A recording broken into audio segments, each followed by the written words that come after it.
All right, everybody. Thank you very much for everyone coming. This is me. I'm Pip from Australia. I've been at NIB about 16 years. I had a bit of an unusual career path, so started in marketing as a product manager. And then I decided that I thought spreadsheets were pretty cool. After about 3 years, I was like, oh, these spreadsheets and reporting, this is pretty interesting. So I followed the spreadsheets and went into the business intelligence team. So started creating reports. And they were doing everything manually. And I was like, oh, this is so boring. Why do you do the same thing every week? So brought in automation, learned how to write macros, brought in some orchestration tools. And then I got bored of that. So over the side of us were the data warehouse team. So decided that, oh, what do you guys do? So I changed my profile picture to a canary and said I was going further into the data mine. So data warehousing. Then everything sort of changed. We went into analytics engineering, so same, but different. And I was like, I found my people. So I was like, all this time I spent in marketing feeling like the old one out. And then, so there was people like me. So I moved into data warehouse just when we were taking on Snowflake. So I actually got to be part of that really early journey and trying out all the tools and everything as well. In the last couple of years, I got the opportunity to be a data product manager. So I was like, oh, this is just perfect for me. So I had to apply for it because now it's full circle, right? Marketing, data, so treating data as a product. So I sit within a larger team, which is data and AI. So there's another product manager as well who focuses a lot on the AI, but I'm going to be talking about Cortex AI as well. So this is our agenda. So I'm going to talk a little bit about what NIB is. It's not really known that well on the global scale.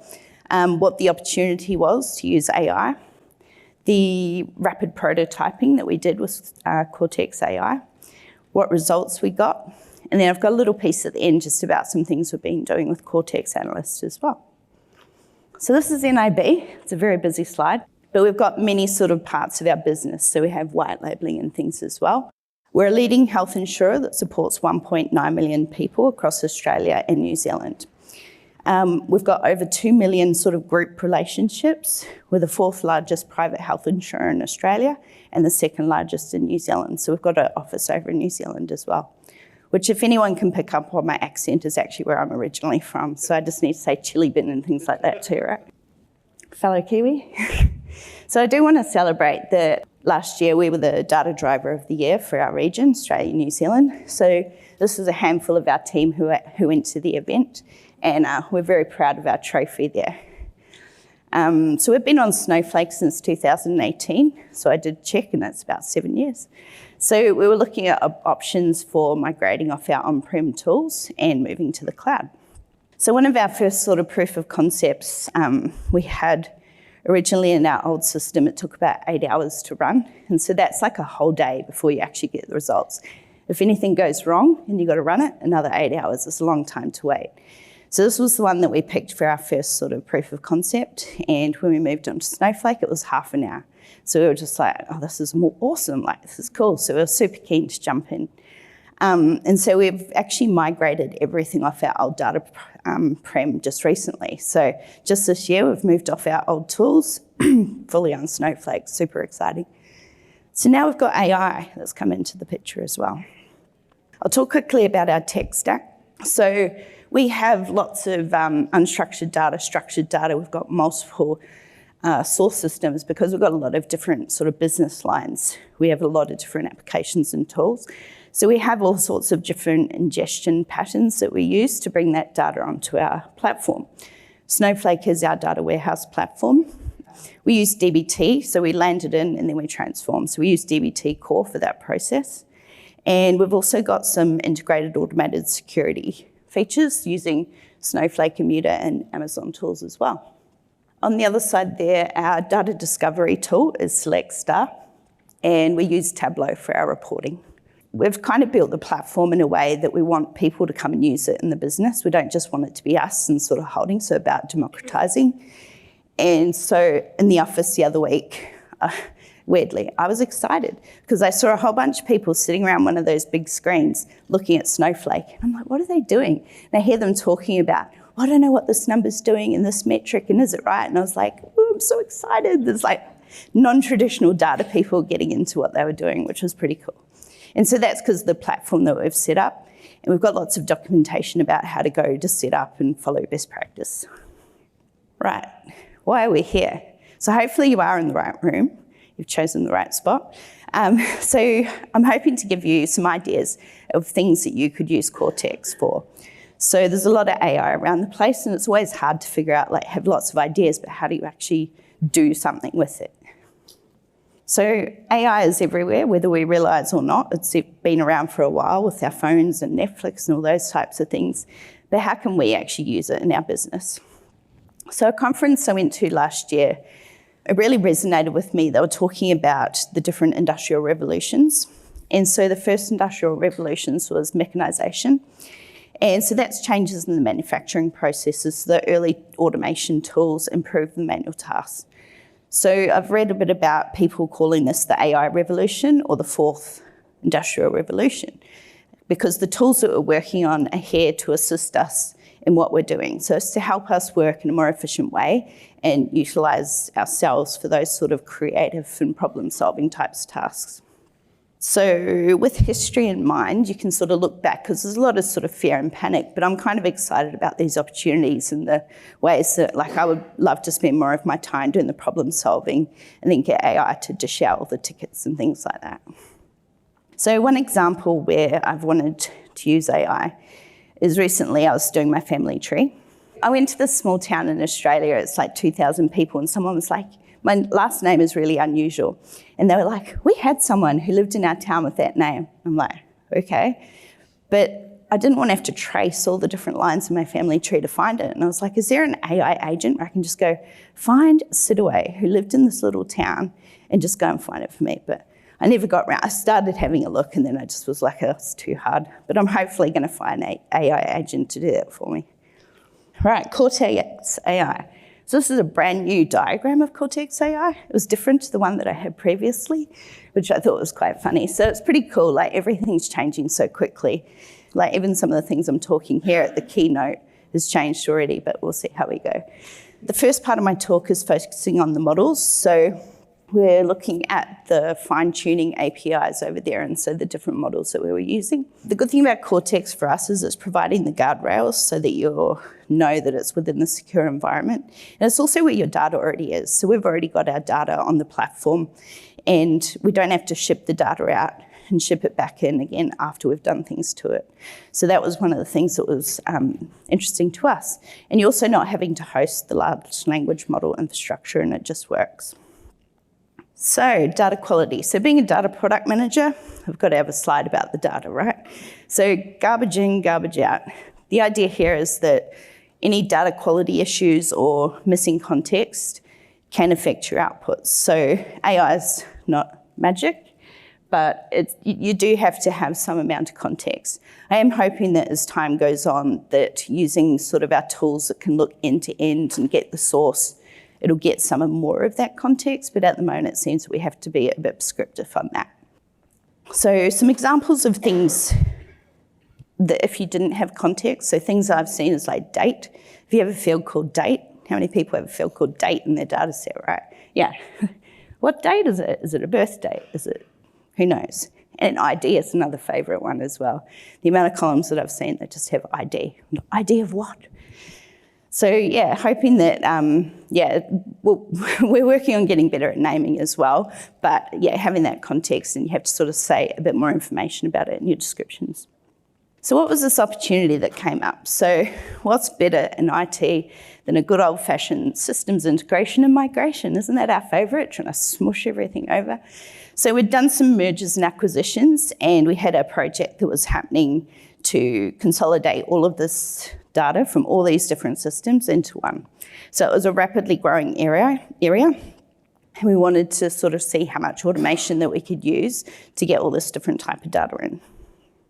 So this is sort of a very simplified version of the diagram, because the one that we actually had was really long and it would have been really hard to see. So we had lots of different types of data we were trying to bring in.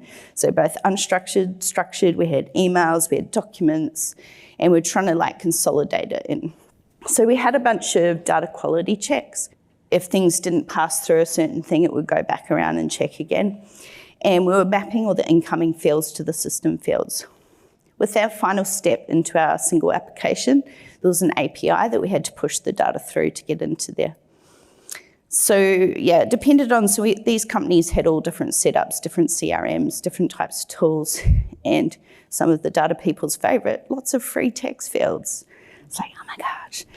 So call notes were manually entered. The use case we're looking at is around authorized person, and it would be entered into this text field. Another side note here, though, for a great use for AI has been in call transcripts. So these people are entering their notes in manually. So we've recently implemented call transcripts for our calls, and that makes it a great use case for searching with our data tools. So here's the little sprinkling of AI magic. So some of the things we were trying to mitigate against were that the customers didn't have any big issues during the migration. So we saw this opportunity where we could put AI into helping do some of the quality checks and mapping. So originally the project was just looking like using tools, people doing it themselves, and we were like, hang on, we can help here. And it was right around the time that sort of Cortex was coming in, and in Australia we have to have it within region to be able to use it on our data. So all the things are aligning.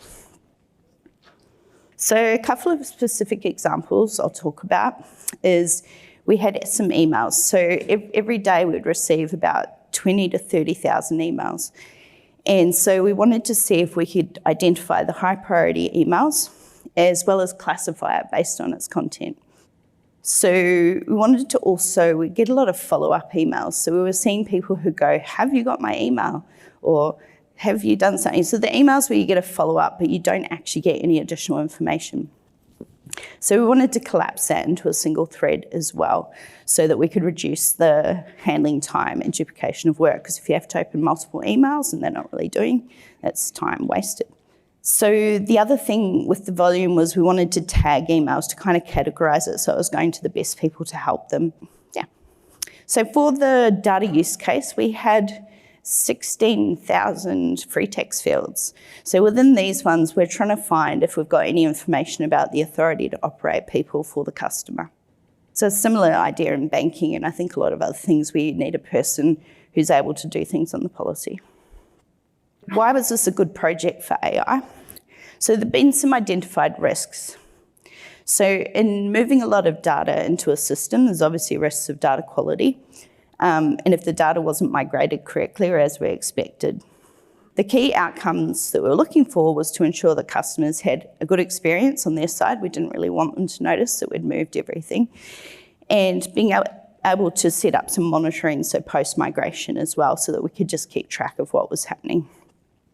Some of the things that we were worried about was queuing. So do something different, people call in, people email. So we wanted to keep across that.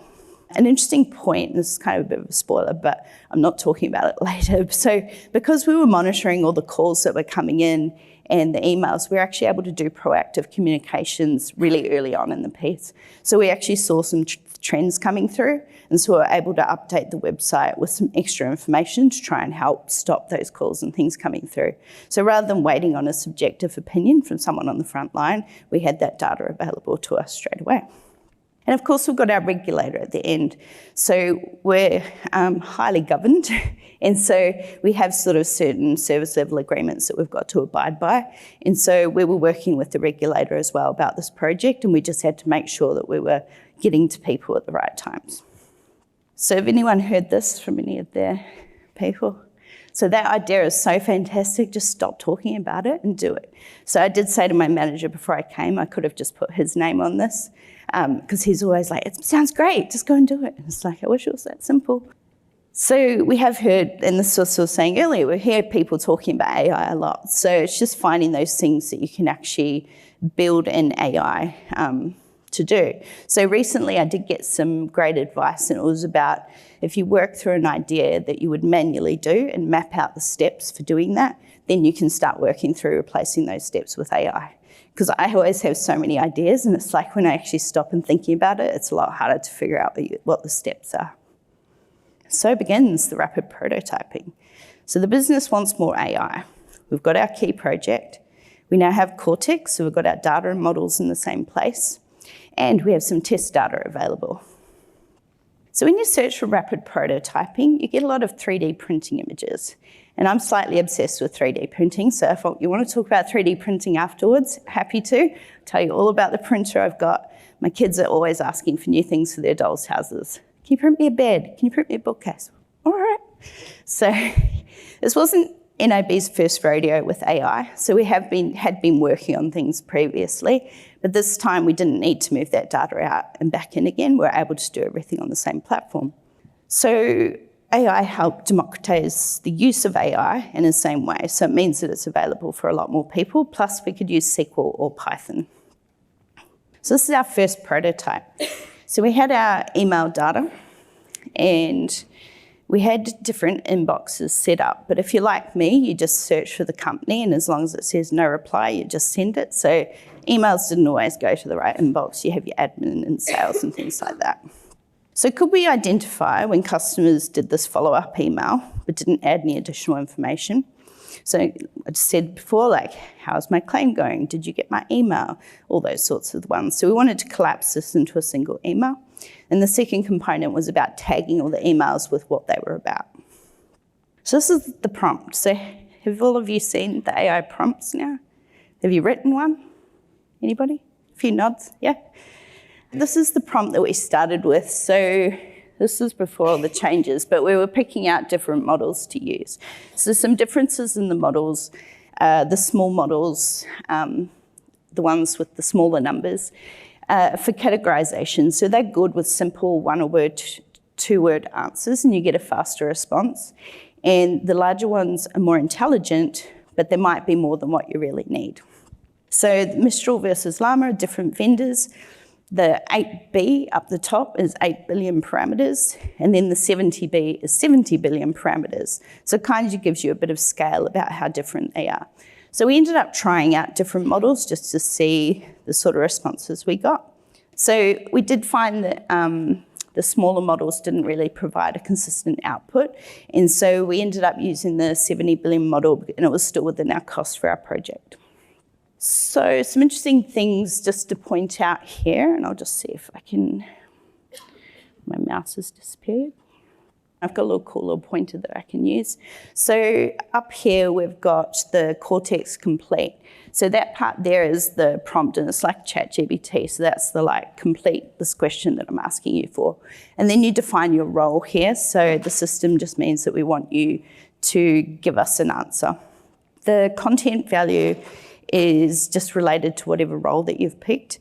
And one of the interesting things is that it's good to specify exactly what the role is that you want them to be, because you get a better response from the model. So this one here was a customer service agent specializing in categorizing incoming emails, and you'll respond in a format for JSON. We gave it all the categories so that it knew based on the context as to what we wanted to classify it. And then we told it how we wanted the output as well. So we threw in 100 test records. So we, as per our prompt, it pulled the email and put it into a JSON format. Worked great, easy. We're like, oh, this is amazing. So then we tried 10,000 records. We didn't have so much luck on that one. I'm just gonna have a quick drink of water, I'm losing my voice. So with this one, it timed out after about 3 hours. So we tried a smaller sample, and it timed out after 2 hours, and we got a parsing error. So we had an error that was saying maximum tokens had been exceeded. And we weren't sure which direction where these tokens were coming from. And we were a little unsure about the error. So we started breaking it into smaller segments and just doing some round trips, trying to see what was happening. And it was taking about an hour or so. So what do? We called our Snowflake sales engineer, Tim, and he's actually sitting down the front here. So if you guys need help, see if you can pin him down. So after a chat with him, he actually let us know about a bunch of helper functions that were available. I mean, who reads all the doco before you go and have a go at something, right? Like, we're like, oh, that's too hard, let's just try it out. So one of the ones that we got was account tokens, so that really helped us figuring out why we were getting that error. So we had some clues to understand what was going on. So what we figured out is that what we wanted was JSON, and what we got was not JSON. I kind of thought that was funny. I made that myself, the not JSON. So we got some malformed JSON. So the model appeared to have not tried to do anything, so we just got an input string as empty. So when parsing formats like JSON, you get a single stage error. So there's an issue with the JSON itself. So it took some work to figure out that our LLM was actually creating bad JSON output. So in talking to some more people about their use cases with AI, if you have any strange parsing errors and you're trying to use JSON, XML, or a CSV, then it's probably something to do with the actual parsing of that. And we were finding that the bigger models do this less often as well. So when you're using the smaller models, you're more likely to get issues. So here's our refactored prompt. So things that we changed. So we put in a try complete up here. So this means that it will return a null instead of errors. So we were okay with this. So we found it handy. It just depends if you're okay to not get that, but it was going to help us stop getting nothing. We also wanted more information around the JSON input. And so we also put in down here, like a specific line being more specific about what we wanted. And we were also finding that it was like some special characters popping up, so we called it out to don't do that. Then added in down the bottom here, sorry for people on that side, I realised the thing doesn't go both ways. Over down there, we've got the try JSON parse. So similar to the other one up the top, if it couldn't put it into JSON, we just said, just give us a null. So we're having much better success with this. So another process we put in was having the human in the loop. So you don't just let AI go crazy without checking it, right? So in our emails, when you look at the actual code behind the emails, there's a lot of HTML tags in there. So we set up a Streamlit app.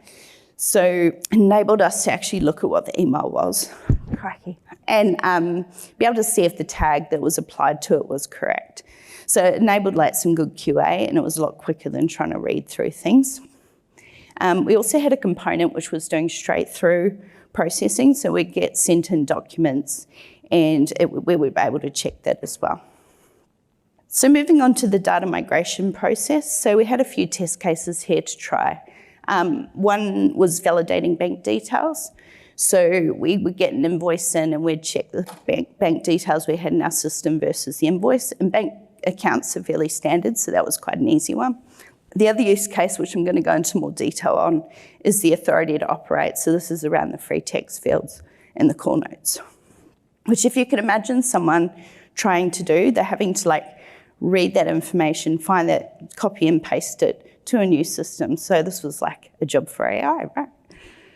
So these are some of the notes from the prompt. So we had some role types, which were sometimes abbreviated. So this is what we were giving the model as well, to say, look for these types of things, and this is the role to apply. And then we told it the requested the output that we needed. So with the API going into our tool, we had specific requirements of the fields that needed to be filled. So some interesting things that happened here were, and this was part of our QA work, was where in our call notes, somebody would write people's name as John and Jane, and there was no surname because I guess it was implied from whatever policy it was on. And so we were finding that it was using John as the first name and Jane as the second name, so those were some things that we watched out for. We did get some variances around spacing, so instead of like M and E, there'd be like spaces between, but it actually was really fine on that. It just ignored all the spacing. So these are our results. So we were able to collapse 20% of our emails into a single message, and we're accurately able to find those ones that had no additional information. So no duplicates and follow-ups. And we had good success in being able to find the high priority emails as well. So we did tag 60% of our emails, but our biggest success came from the 10,000 fields that we updated. So we're able to identify a lot of those authorised policy records. Like I said before, if we didn't use AI, someone would have manually had to go in and cut and paste it between systems, and so we estimated that was going to be about 6 months' work. So it was pretty amazing. So what's next? So we're now looking at Cortex Analyst. So this is the definition. A lot of our team spend a lot of time working on dashboards, so you're covering all the questions. So when people are building Tableau dashboards, you're having to think of all the questions that you might want to answer. So you're getting lots of drop-downs, lots of filters, things like that. And so you get these really complicated dashboards, and it can affect performance. So Cortex had the potential to make this simpler for us.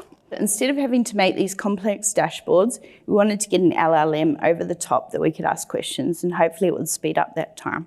So back to these tools. So we're looking at the Cortex Analyst in the middle. So this is how we're thinking that we can scale up using Cortex Analyst. So we have our analytics engineers that populate the DBT YAML file. So when they're creating the models, we have our data definitions and data classification tags. This information, as well as our run information, gets pushed into Select Star. So with Select Star being our data catalog and metadata tool. So we have data product owners, including data stewards. So they have to look after anything happening with the data. This gives them an opportunity to have a system where they can go in and make changes themselves. So it's an easy interface to use for the business users. So we're also using the capacity in Select Star to create the model for us. And the reason we've decided to do that is not because it's hard to create the model, but it's hard to create 10,000 models. So we want to be able to, A, keep all our data up to date automatically by just creating these models. And it just kind of speeds up the process. Plus, when people are updating it, it's going to update the model too. And then the data consumer at the end, we've got Streamlit set up at the moment to use with the LLM. And so they're able to ask the questions. And so we're in the testing phase at the moment. So we've been taking a scientific approach to this. So how much human intervention do you need to get a reasonable response from the analyst? Because we don't want to spend all this time trying to put everything in. So what are the key fields that get better definitions? In Select Star, it gives us the AI definitions as well. So is all metadata equal? Are there certain fields in here that we should use instead of everything? And we have been doing various iterations of our semantic models. So tweaking different things to see what results we get. So we've even set up a spreadsheet where we put in the question that we've asked, what response we get, and what changes we've made to our model, which has really helped when we're providing feedback back to Snowflake as well. And we've been working with our business stakeholders. So it's actually an opportunity for them to get to play with the tools and AI, which they're super excited about. And some of our exec team have been asking for this type of thing. When can I get a model that I can just say what were the sales last week? The semantic models can be auto-generated in Select Star. So because it tracks our metrics, dimensions, lineage, and the usage of our data, so it just makes it easy for us where it's all in one place.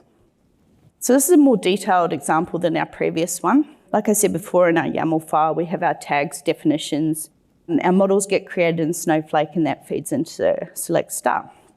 So at the start, we thought we'll just throw in a model without doing nothing, and of course, our results were not great. And then we started to add in some basics. So we actually got the AI definitions pulled all across our information, and we saw a huge uplift in just doing that. So we're like, oh, that was pretty cool. We didn't have to do too much. So it did corral with questions that weren't too broad and had a reasonable context. So things like, how many sales and laps by brand did we have in the last 12 months? That was a really good response from that. And things like, in this current financial year, which month had the most lapses? So interestingly, with that one, you have to actually define what the financial year is because it's different everywhere. So things that it didn't do as well at, we had a few hallucinations. So we were finding that when we were quite broad with our question, how many sales did we get? It would add in some additional filters and things. Also abbreviations, which you kind of expect, like YTD, year to date, didn't quite understand that. So we also tried putting in multiple models. So the idea that if we asked a question, would it know which model to choose to answer that question? We haven't had great success in that yet, but I think that's a lot to do with our descriptions of the tables. So again, we're working through trying to work out what we need to get the best results. And we had a great chat with one of the Cortex PMs from Snowflake. And so we were talking through a lot of this. So it's all fresh, which is pretty cool. Right, so the summary. So and I always play corporate bingo. So I want to say, if we circle back to the start, tick that one off your bingo card. So how could you use Cortex AI to reduce noise and manual work? So I've talked about emails. So summarising emails, so something that's easy, everyone gets email, unfortunately, it annoys me. But being able to, for the ones that come into the business, can you try and categorise them or reduce any of those follow-up ones? You could use it for incoming calls, so call summaries. So are there themes in those calls that are coming in that you can mitigate by putting something on the website or something on your IVR? And we're up to asking questions about your data. So that's the Cortex Analyst. So we're super excited about the idea of just being able to go ask questions and dive into that detail. So maybe in the future, we'll just be providing those static dashboards that kind of give you the high-level numbers, and then you can dig into those bits by asking those questions on top of it. Also, importance of metadata. So keep your definitions, your classifications. So treat metadata as an important part of your process. So it's not all about the coding and everything as well. It's about getting that metadata too. All right, thank you.